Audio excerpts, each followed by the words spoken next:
குட்டி படா சோக்கா இருக்கா வரவாத்தியார. ஏய் எக்ஸாம் கிட்ட வந்துருச்சு, விளையாடாம படிக்கணும். ஆமாண்டி. ஐயா அதுக்கு என்ன சிரிப்பண்டி கிடக்கு. சீ போடி. டேய் பச்சை வாங்கலாம். டேய் புறோட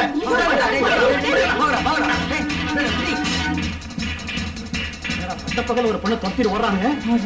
பாவமே நாடு குட்டிச்சுவா போச்சுப்பா.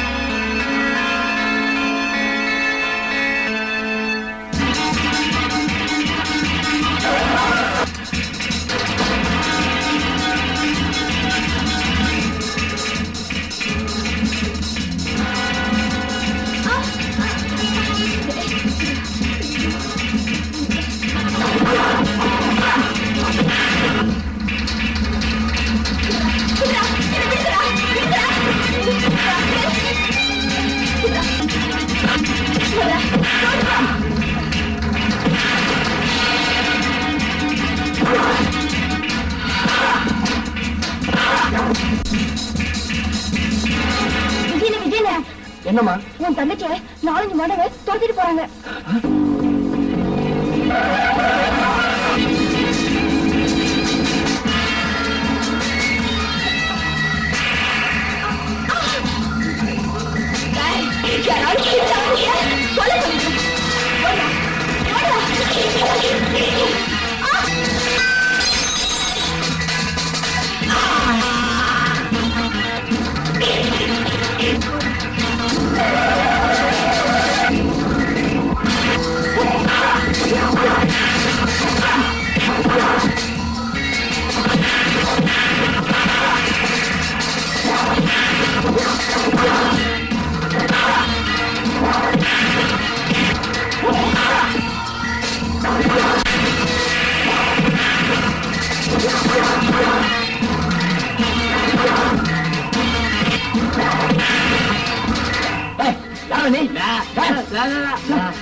என்னாச்சுமா?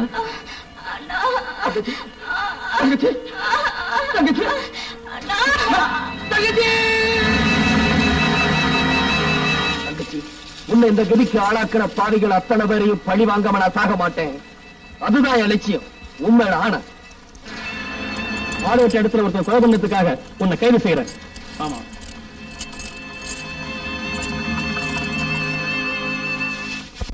ஏன்ப்பா இங்க வந்ததுல கவலைப்பட்டுட்டே இருக்க? நான் ஜெயிலுக்கு வந்ததுக்காக கவலைப்படல. என் தங்கச்சி சாவுக்கு காரணமா இருந்த அத்தனை பேரையும் கொல்லாம வந்துட்டனே, அதுக்காக கவலைப்பட்டுக்கிட்டு இருக்கேன். நீ தங்கச்சி தங்கச்சின்னு சொல்ற போதெல்லாம் என் தங்கச்சி ஞாபகம் தான் எனக்கு வருது. நான் படிச்சவன், ஆனா வேலை கிடைக்கல. என் தங்கச்சியோட கல்யாண செலவுக்கு கொஞ்சம் பணம் தேவைப்பட்டது. அதுக்காக பந்தயம் வச்சு பல பேரை ஏமாத்தி பணம் சம்பாதிச்சேன். அதுல ஒரு நாள் ஒரு நாடகக்காரிகிட்ட மாட்டிக்கிட்டேன். அதை என் தங்கச்சியும் பார்த்துட்டா. லட்சுமி, இன்னைக்கு உன்னோட பிறந்த நாள். இந்த அண்ணனோட அன்பு பரிசு இந்த வாங்கிக்கிறேன். லட்சுமி, இதெல்லாம் வாங்க உங்ககிட்ட காசு எது? நான் தெரியல, ஏமாத்தி பணம் படிச்சேன். அன்னைக்கு உன்னை பெண் பார்க்க வந்தானே ஒரு மாப்பிள்ள 10,000 கொண்டான்னு கேட்டானே, நான் எங்க போவேன்? வேலை தேடி அலைஞ்சேன். என் செருப்பு தேடி தான் மிச்சம். கடைசியா ஒரு திட்டம் போட்டேன். யாரையும் ஏமாத்தாம என் சாமர்த்தியத்தை அஸ்திவாரம் வச்சு பணம் தந்தேன். உனக்கு தெரியுமா, இதுவரைக்கும் நான் 8,000 ரூபாய் சம்பாதிச்சிட்டேன். 8,000? ஆமா, இன்னும் 2,000 ரூபாய் தான் பாக்கி. அதுவும் கிடைச்சிட்டா உன் கல்யாணத்தை நான் நடத்திட்டா இப்படி யாரையும் ஏமாத்தவும் மாட்டேன், இப்படி பணம் சம்பாதிக்கவும் மாட்டேன். கடைசியா எனக்கு 2,000 ரூபாய் தான் பணம் தேவைப்பட்டது. ஒரு சீமாட்டியோட படுக்கைக்குள் நுழைஞ்சா எனக்கு அந்த பணத்தை தரதான் என் நண்பர்கள் பந்தயம் கட்டாங்க. நானும் கடைசி நாள் தானு ஒத்துக்கிட்டேன். அந்த சீமாட்டோட கார் முன்னாடி போய் விழுந்த காக்கா படி வந்த மாதிரி நடிச்சேன். அவளும் அதை நம்பிட்டான்.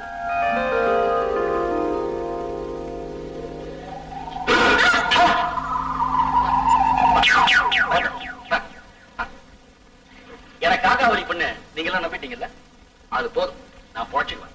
தம்பி என்னப்பா சொல்ற? ஆமாக்கா, எனக்கு சினிமாவில் நடிக்கணும் ரொம்ப ஆசை. உன் மூஞ்சிக்கு நடிப்பே வராமல் என் ஃப்ரெண்ட்ஸ் கிட்ட கொண்டு வாங்க. அதான் ஒரு சின்ன சோதனை. படிச்ச நீங்களே ஏமாத்தீங்களே, அது போதும், நான் வரேன். பாப்பா நெல்லுப்பா.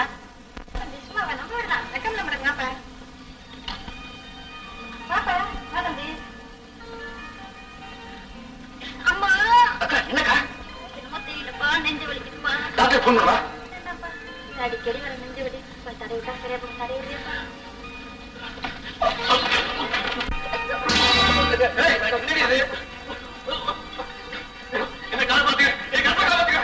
வீடா விபச்சாரம் பண்ணிட்டியா? உன்னை பத்தி பல பேர் பல விதமா சொன்னாங்க. ஆனா நான் நம்பல. இப்ப உன்னை நேரைய பார்த்துட்டேன்.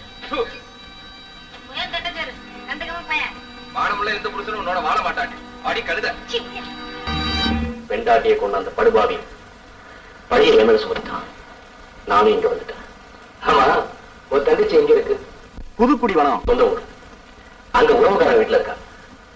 அந்த ஊர் பள்ளிக்கூடத்துல ஆசிரியர் வேலை பார்க்கறதா எனக்கு லெட்டர் இருக்கா. நீ ஒரு தங்கச்சியை பார்க்கணும், நான் என் தங்கச்சியை கொண்டவங்களை தேடணும்.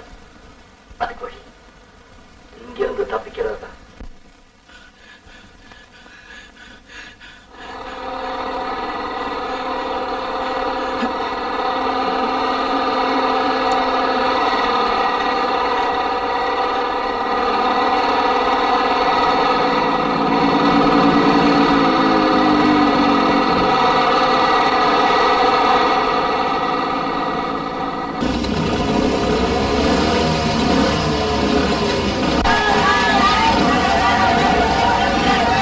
மாசம் மாசம் வீசி இருக்கு. நீங்க தப்பிச்சுறீங்க, அந்த ஏழைகளை காப்பாற்ற வேண்டாமா? தேவையில்லாத தேசத்தில் நாட்டுக்கு தியாகம் பண்ணவெல்லாம் நடு ரோட்ல நின்றுட்டு இருக்கிறான். ஊருக்கு உபகாரம் பண்ணிட்டு உருப்படாம போக சொல்றியா? உங்களுக்கு பயம்னா வழியை விடுங்க, நாங்க போய் அந்த அக்கிரமத்தை தடுக்கணும். உங்க உயிரை காப்பாத்திக்கணும்னா நான் சொல்றது கேளு. தயவுசெய்து மேல போ, பிளீஸ் போங்கப்பா.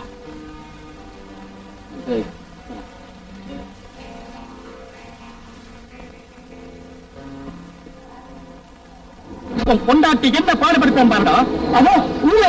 அவனேதான் உண்மைனா என் தந்தையோட சாவுக்கு காரணமா இருந்தவங்கள ஒருத்தன். அவனை பிடிச்ச அந்த குடத்தை பிடிச்சிடலாம். அப்பவா போலாம்.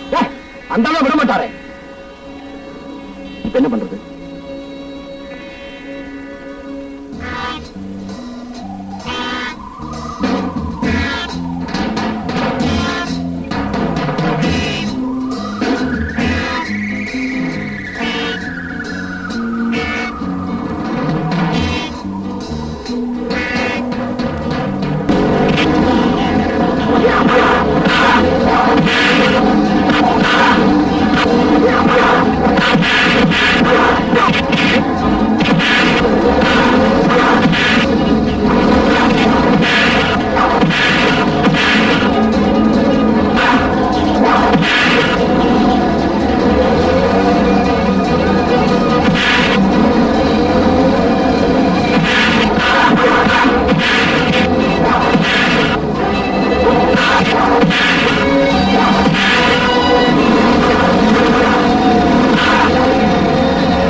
கூட்டம் எங்க இருக்கு?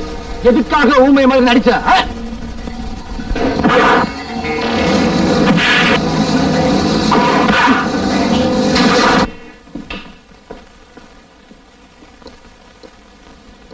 எனக்கு எல்லாமே தெரியும். ஏன்பா, நான் இவ்வளவு சொல்லி நீங்க வெளியே போயிட்டு வரீங்கல்ல? ஆமா, இந்த கிராமத்துல எவ்வளவு குடும்பங்களை பார்த்தோம் தெரியுமா? ஏங்க நாங்க கல்மலையை பார்த்திருக்கோம், மண் மலையை பார்த்திருக்கோம். ஆனா கீழமலையை பார்த்ததே இல்லை. அதை இங்கதான் பார்த்தோம். இவ்வளவு கொடுமைக்கு காரணம் ஒரு கல் நெஞ்சக்காரன். அவன் யாருன்னே தெரியல. அவனை கண்டுபிடிக்க வேண்டிய கட்டாயம் எங்களுக்கு வந்துருச்சு. ஏன்னா இன்னைக்கு அந்த பாவிகளுக்கு மத்தியில ஒரு ஊமையனை பார்த்தேன். ஆமா, அவன் என் தம்பியோட மரணத்துக்கு காரணமா இருந்த மர்ம கூட்டத்துல ஒருத்தன்.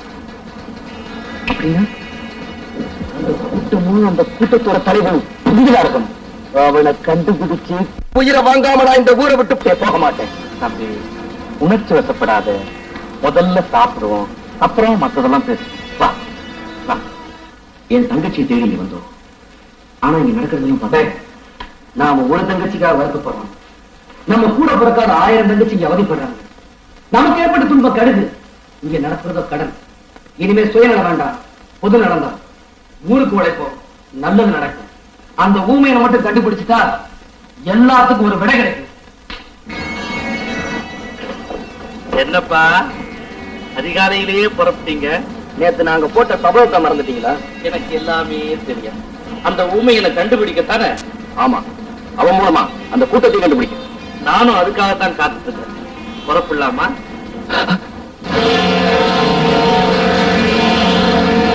ஏன்பா இவன் தான் ஊமையனா? என்ன அது கொடுமை? இவன் தங்கச்சி சாவுக்கு காரணமா இருந்தவங்களை கண்டுபிடிக்க நினைச்சேன். அதுக்கு ஆதாரமா இருந்த ஊமையனை கொண்டுட்டாங்களே. எங்க உங்க கையில சிக்கிடுவானுட்டு அவனையே தீர்த்து கட்டிட்டானுங்கப்பா.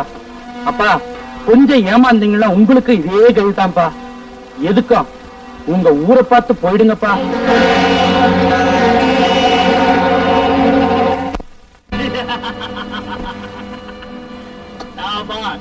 இனி அனுமதி தேவையில்லை. அப்படியா? நானே போறேன். ஏய், யாரு நீ? நான் தாண்டா அடுத்த பராசக்தி. ஓ, நீதான் சில்லற வேலையெல்லாம் சரியா?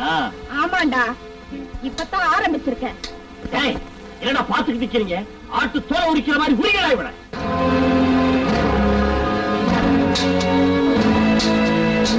ஏய்,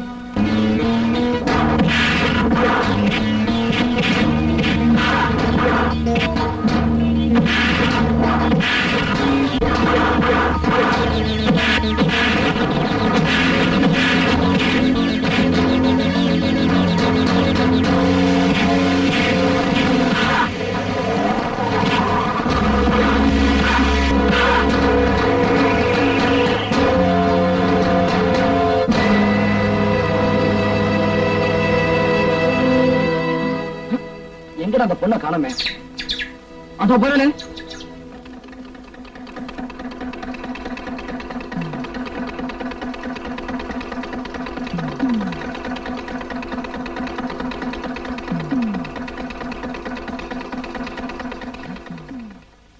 எங்கடா அந்த பொண்ணை காணோம்?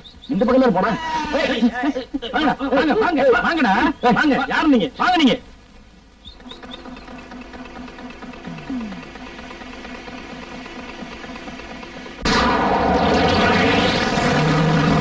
நீங்க அதைத்தான் நானும் கேட்கிறேன். நீங்க யாரு? அப்பாவிகள், பாதிக்கப்பட்ட அனாதைகள். எதுக்காக மறைஞ்சு வாழ்றீங்க? இதோ ஒட்டிய வயிறும் வத்திய உடலமா காட்சி அளிக்கிறாங்களே, இவங்களை இந்த கதிக்காளாக்கி அந்த பாவிங்க மேல பாயத்தான். எங்களுக்கு ஒண்ணுமே புரியலையே. புரியாது. இந்த ஊர்ல நடக்கிற அக்கிரமத்தையும் அராஜகத்தையும் புரிஞ்சுக்கிறது அவ்வளவு சுலபம் இல்ல. ஆமாப்பா, இந்த வாயிலா பூச்சினுடைய சொத்தையும் சுகத்தையும் ஒரு திருட்டு கூட்டம் கொள்ளையடிச்சிடுச்சு. தெரியும், நாங்களும் அதை கண்ணால பார்த்தோம். என் பொண்ணுங்க, என் பொண்ணுங்க, என் பொண்ணை என்னடா பண்ணீங்க பாவீங்களா? என் பொண்ணுங்கடா. இந்த அம்மாவுக்கு கொள்ளையடிக்க வந்தவங்க இந்த அம்மாவோட ஒரே மகளை கொலை செஞ்சுட்டாங்க. அன்னிலிருந்து இந்த அம்மா பைத்தியமா அலைஞ்சிட்டு இருக்காங்க. அது மட்டும் இல்ல, அதோ பாத்தியா, இவன் கொள்ளக்காரங்க கையில நியாயம் கேட்க போனா இப்போ கையையே எழுந்து நிற்கிறான். போது நிறுத்துங்க. இந்த கொடுமைகளை அளிக்க வழி இல்லையா? இருக்கு. அதுக்காகத்தான் இவங்களை எல்லாம் வீரர்களா உருவாக்கிட்டு இருக்கேன். அதுக்கு எங்க உதவி உண்டு. என் தாய் மேல், என் தமிழ் மேல், என் உயிர் மேல் ஆணை. இது சத்தியம்.